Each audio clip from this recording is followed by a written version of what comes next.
everybody. This is David Schmidt, and thank you so much for being here this evening. And we are going to be going over X39, stem cells, light therapy, the mechanisms behind how all of this works. And I think you're going to find it really interesting because we're going to be exploring some very interesting material together. So with that, let's go ahead and get started.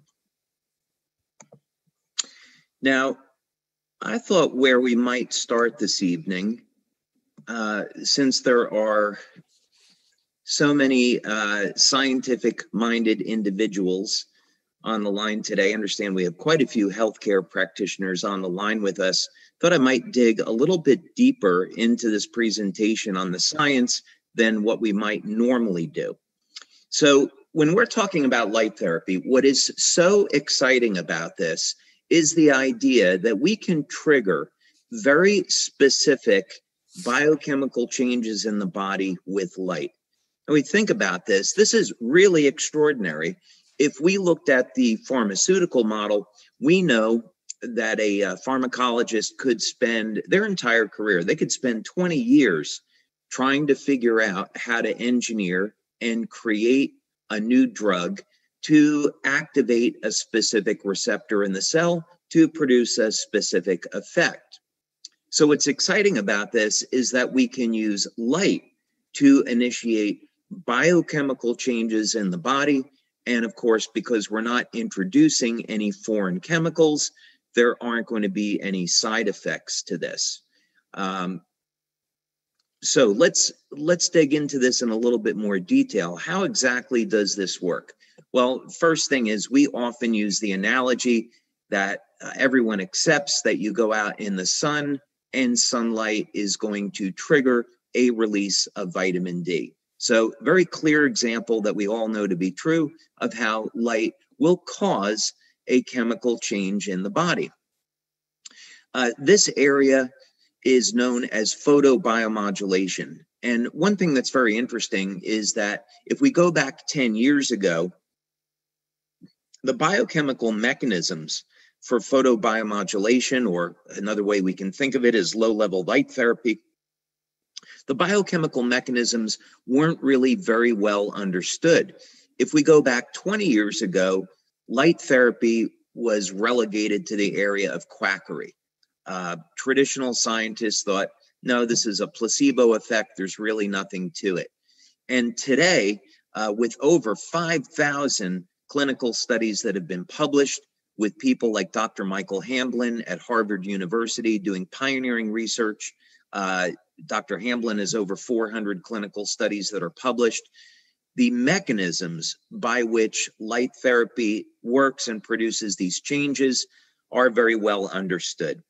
Our company, LifeWave, has performed over 80 clinical studies in the last 18 years.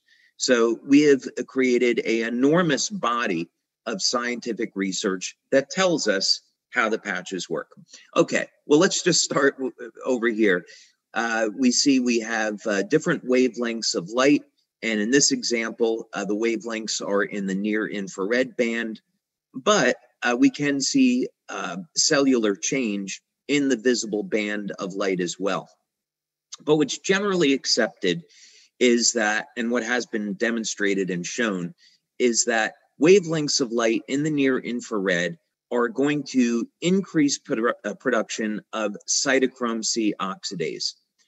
And this is, of course, very significant and important because of cytochrome C oxidase's role in the electron transport chain. And the electron transport chain, of course, is involved in producing energy from carbohydrates and fats in the mitochondria. So net end result is that we can use light to elevate energy production in the cell. And as a result, that net increase in energy in the cell can be used to drive different chemical processes. So if we want to, in our case, synthesize a naturally occurring peptide in the cell, this is going to be the pathway under which we're going to do that. And sorry, I know I'm going fast. I'm trying to get a lot of information in a short period of time.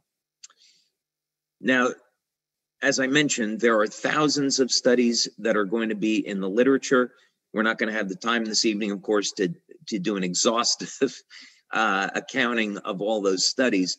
But just suffice it to say that here would be an example of a study where using near-infrared light to elevate cytochrome C oxidase is demonstrated and shown, and you can see that in the results of the study when you scroll down. Okay, now, why should we be concerned about this? Well, one of the reasons is that if we are interested in stem cells and regeneration, and we want to avoid some of the negative effects of stem cells, meaning that you inject stem cells, they're expensive, they don't always work. There can be contraindications. Sometimes the stem cells will divide in ways that are not beneficial or healthy. This certainly happened in the early days of stem cells. What if we could use light to elevate a peptide known to influence the activity of stem cells in the body? And that's exactly what we're doing here. Now, Dr. Lauren Picard has spent over 45 years investigating copper peptide. As a matter of fact, he is the scientist that discovered copper peptide. And there's two peptides here that we're interested in, GHK and GHK-Cu. The difference is that what we've seen in our studies, which I'll show you in a moment, is that first X39 will elevate GHK, and then GHK will bond with copper ions. It has a very high affinity for copper, and both GHK and GHK-Cu are going to show a number of metabolic benefits, but specifically, we're going to look at the role of GHK-Cu in stem cells. So here is a study that I think you would find of interest because it shows the role of GHK in regeneration. This was published in 2015. And the mechanism is extraordinarily interesting. When we think about how are human beings going to benefit from stem cell therapy, we often think in terms of injecting young, healthy cells into the body. And that's certainly one way to do it. But what if we could take the endogenous, naturally occurring stem cells that are already in our body and get them to function like younger, healthier cells? And this is one of the really exciting things about copper peptide.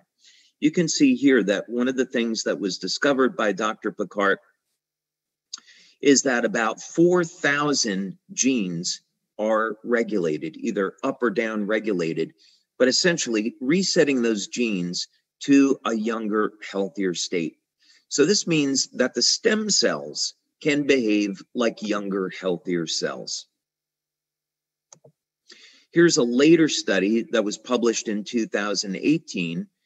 And when Dr. Picard began to see the regenerative effects of copper peptide, he then, of course, naturally concluded that copper peptide must be showing a role in stem cells. And of course, it turned out that he was correct. And what is actually going on here? Several things to be very interested in. First, copper peptide is going to reset cells to a younger, healthier state by altering gene expression. Then those stem cells are mobilized through increased expression of P63. And here is a study that was actually looking at that. What happens when you elevate copper peptide in the skin?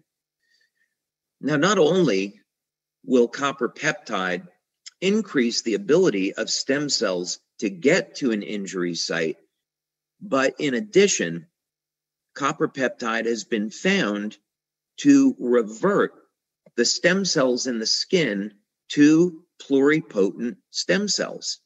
So this means the total number of circulating stem cells increases. And in other studies that have been published, this leads to regeneration of damaged tissue. So we, of course, have done a significant number of studies, and you can find them here. We're not going to have time to go over all of these this evening. We have 9 clinical studies that we've completed so far on X39. Because of COVID, there have been delays in getting those published. We have one in particular I'm really excited about. It's a 50-person double-blind study on looking at X39 on how it elevates copper peptide. We have the predecessor to that that you can see here that was published. But basically what we show is that within the first 24 hours, X39 elevates GHK.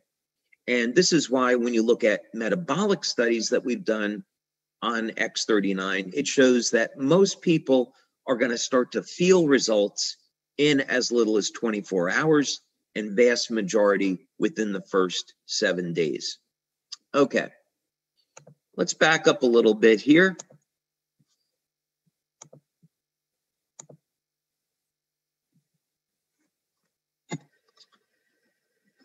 And let's restate this problem. The problem is that as we age, the stem cells are aging with us. This, of course, has to do with the Hayflick limit. There's a limited number of times that cells can divide, and the stem cells are subject to the Hayflick limit along with the rest of the cells. So quite simply, when we get to around age 70, age 75, our cells stop dividing. And this is really bad news. Anybody that has gotten over the age of 60 or 70 knows that their ability and their capacity to heal and recover from an injury has slowed down dramatically. This is a result of a degradation in the quality of the stem cells, their ability to proliferate, their ability to release growth factors, and eventually, of course, we don't have any more stem cells. So most of the solutions that companies are looking at is, let's take young, healthy stem cells and inject them into the body. And there is not a major success of this that's available today.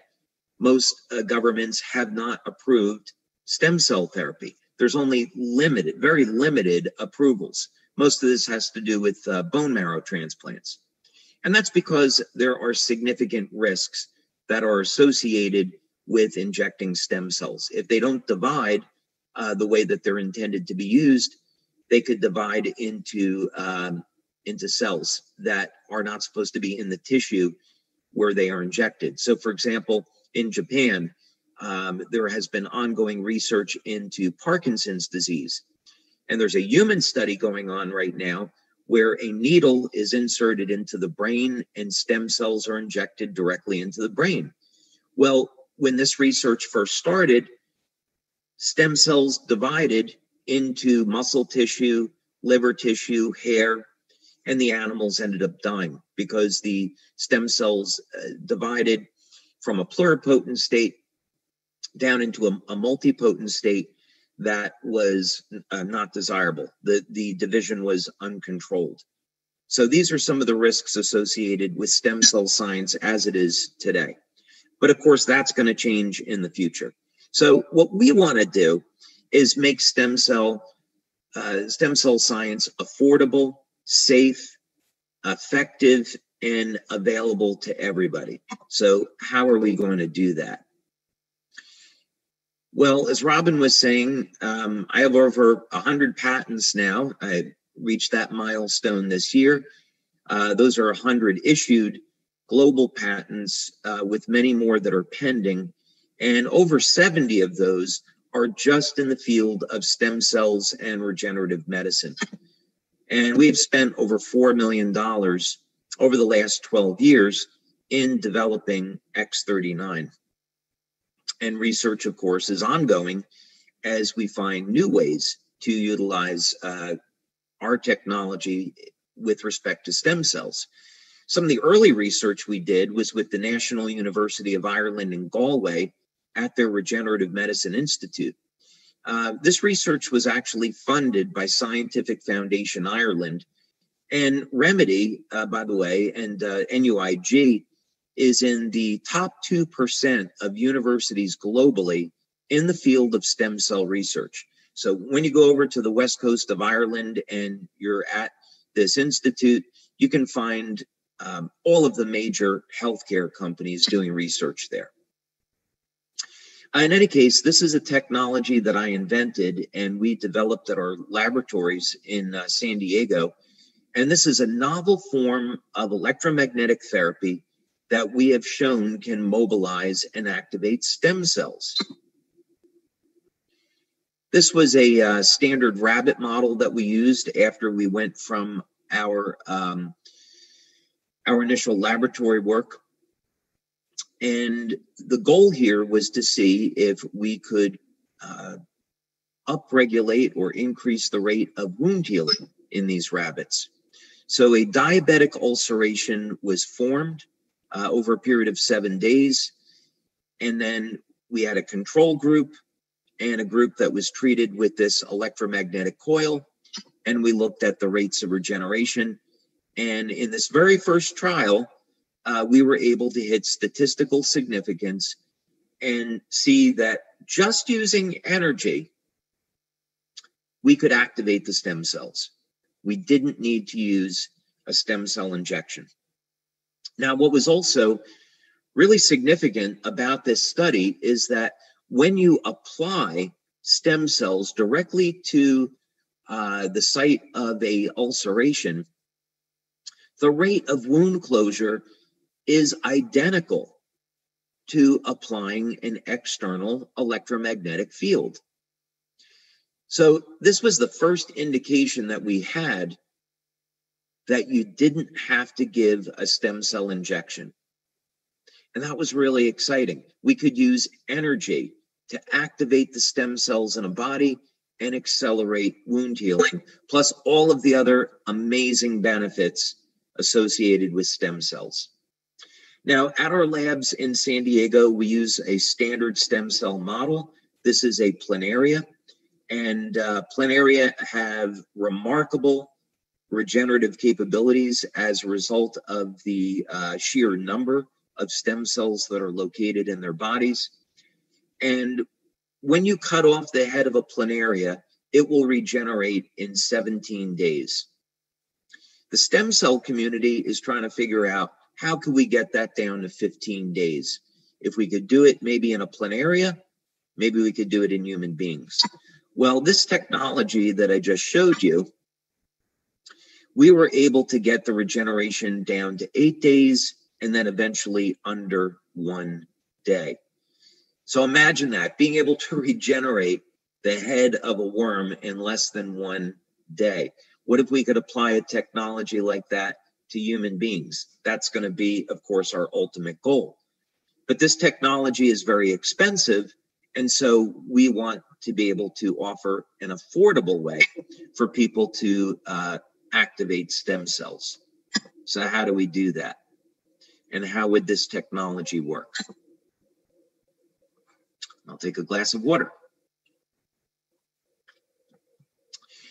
Okay, well, we are going to turn to light therapy for the answer to this, because I have been developing light therapy products now for 20 years. We have quite a bit of experience and knowledge in how to activate different biochemical pathways in the body with light. And we want to look at how can we do this? What are the control mechanisms for stem cells in the body? So the way this works is that instead of using a lamp or an LED or any type of electronic device, we're going to use a passive patch. You simply apply the patch to the body, and the patch will stimulate the skin with light. So we're not putting any chemicals from the patch into the body. The materials in the patch are completely sealed, and these materials are activated by your body heat. the patch will stimulate the skin with light and produce a biochemical change. So just like sunlight will cause the body to make vitamin D, this technology will stimulate the skin with light, elevate copper peptide, and this will activate the stem cells. And by the way, for the practitioners that are here this evening, when we use the term activate, this is just another way of saying that we are enhancing the ability of the stem cells to proliferate and go to where they're needed. And that, of course, is going to be the site of inflammatory cytokines where there's an injury. We know stem cells are attracted to that type of inflammation. So, very simple way to think about this is that this is a new form of low-level light therapy, and we're using low-level light to elevate GHK-Cu, or copper peptide. And so, of course, the advantages of copper peptide are extraordinary. We get to reset thousands of genes to a younger, healthier state. As a matter of fact, in early research, if you were to take for example, liver cells from somebody 75 or 80 years old, put them in a solution of copper peptide, those cells start to behave like younger, healthier cells. If all we were doing with X39 was just simply allowing old stem cells to get to an injury, that, of course, would not be very effective. So what really makes this product effective is the fact that copper peptide is a very powerful gene modulator, can get those stem cells to act like younger, healthier cells. And of course, now they can release growth factors, their motility rate increases, and people can experience healing at ages when normally they would not be able to. Okay, so we've got 9 studies on X39. First question is, how do we know that the X39 patch elevates copper peptide? So that was one of the first studies we did. It actually took us about a year to get through just method development. So we had to develop methods. We worked with 2 different laboratories, and these were microanalytical labs. And first we looked at urine analysis. Could we detect copper peptide in the urine? Then eventually we landed on doing blood studies, and the method development led to a procedure where we could detect copper peptide in blood. So this was our first pilot study. It was with 10 people. We've since repeated this, and we have a double-blind study now. Generally, when we want to look at copper peptide levels, we like to have people that are over the age of 50 or 60. The reason is copper peptide levels are going to be much lower in that group. So if we were going to compare copper peptide levels to people over the age of 60 compared to people in their 20s, levels of copper peptide are down 60 to 80% when someone's over the age of 60. We also want to find out if, this is light therapy, so we should be able to see an effect rapidly. So we want to look at taking a baseline and then doing another blood draw 24 hours later. And then as a matter of convenience, we look at a 7-day period. And very clearly, what we see to statistical significance is that within the first 24 hours, we see increases in GHK. We also see increases in GHK-Cu, but not to statistical significance at 24 hours. But of course, at day 7, we are well into statistical significance. Now, we've also done metabolic testing with X39. And this is important. This was we did 2 studies here. The first was a pilot. The second was a 50-person double-blind. Again, mean age was over the age of 60.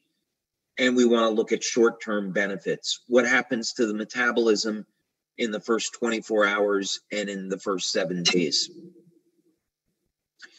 Well, one thing we were interested in was looking at synthesis of amino acids. And we saw that amino acids were upregulated. So, for example, we looked at the branch chain amino acids like leucine, isoleucine, and valine. And this was important because we had anecdotal information that athletes were recovering much more quickly from exercise. So we saw about a 30 to 40% increase in upregulation of leucine. So I think we've got some pretty good evidence that through elevating leucine, we're activating mTOR, increasing muscle protein synthesis. And of course, this is going to be very valuable, not only in recovery, but also for any athlete or anyone that wants to improve performance. As another example, we also saw an upregulation of tryptophan. And that was interesting because in the early days of studying X39, we saw that people were getting improved levels of sleep. We eventually measured GABA levels, and we saw GABA levels being upregulated as well.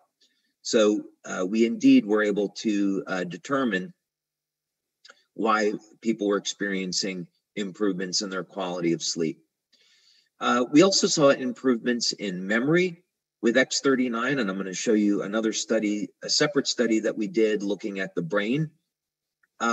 Very interesting, we saw statistically significant decreases in blood pressure in people that had elevated blood pressure. We also did measurements with heart rate variability. And for those of you that are not familiar with that, that looks at the ratio of muscle contractions in the 4 chambers of the heart. And this is important because heart rate variability can detect abnormalities in the function of the heart. And we saw improvements in heart rate variability. Overall vitality, we saw improved. Even breathing improved. Okay, and then on to brain mapping. And I'm going through this quickly so we can get to your questions. We can actually, do a much deeper dive into each of these studies. But just going through quickly, because I know there are a lot of questions tonight. We have the privilege of working with Dr. Gaetan Chevalier. We've been working with Dr. Chevalier now for over 10 years. And Melinda Connor, actually, Dr. Melinda Connor, we've been working with her for about 10 years as well. Incredible researchers, and it's a privilege to work with them and their teams. Well, Dr. Chevalier was doing research into nuclear fusion at UCLA. He's an expert in laser spectroscopy. And some of our early studies that we did with him were looking at biophoton emission.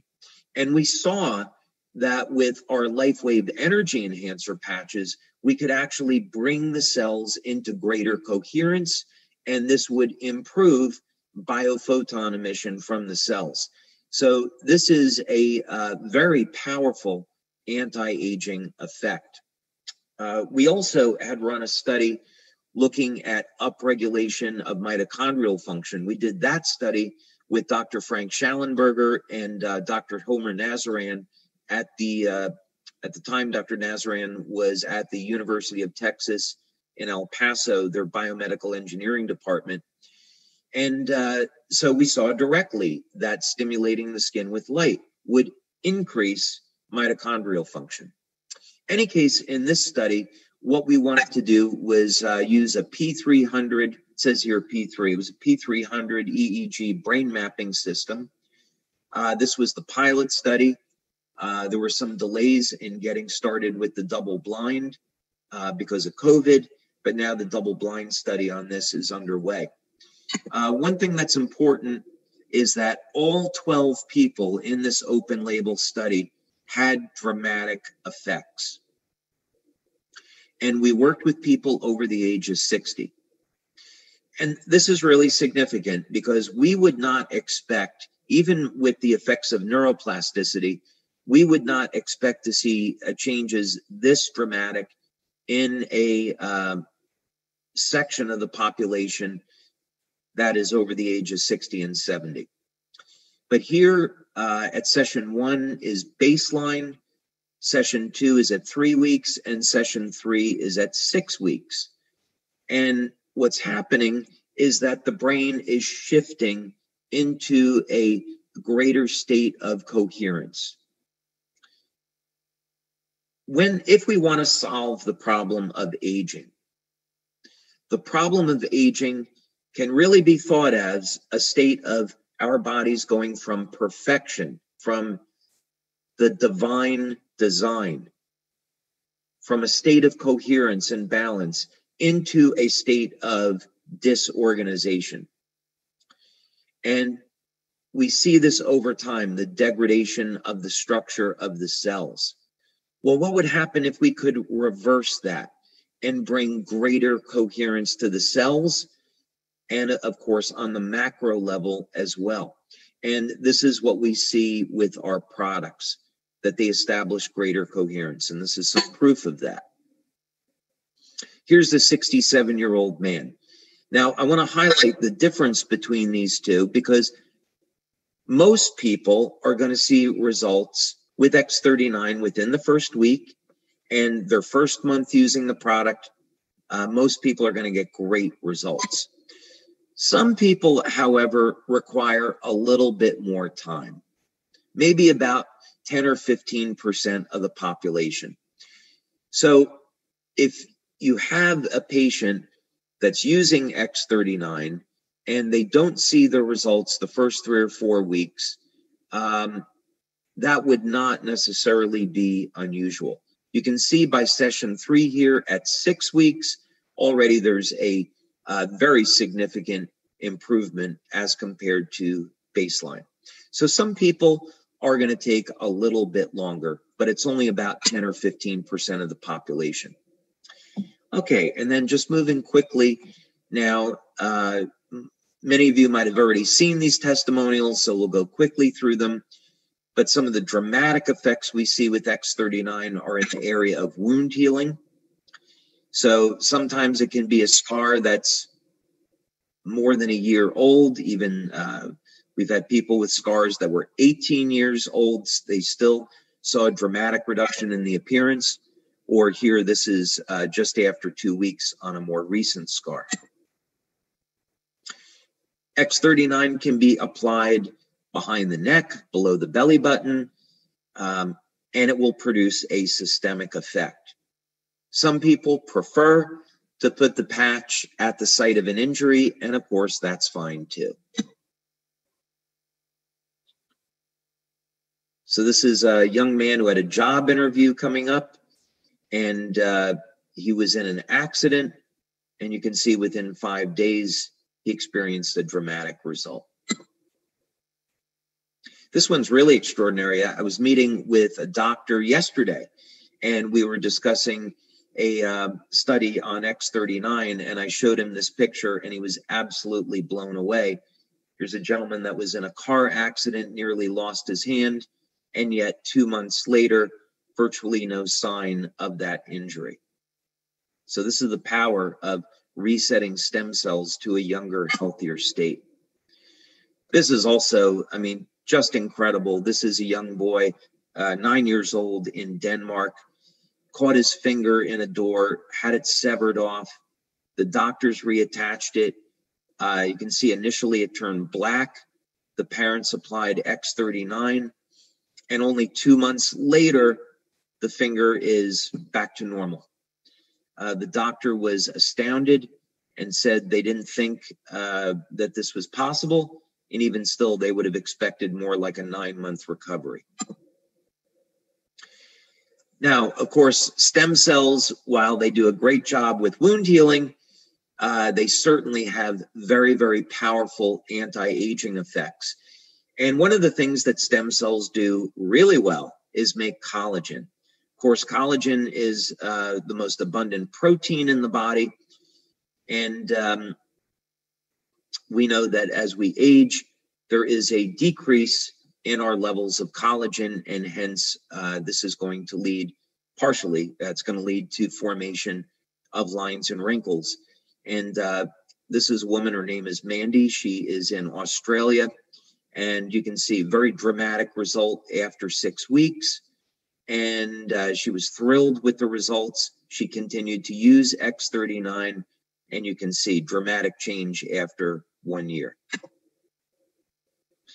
Now, this was actually the very first, I'll call it, youth renewal testimonial that we received on X39. This woman lives in Denmark. She's 93. Her daughter is a LifeWave distributor.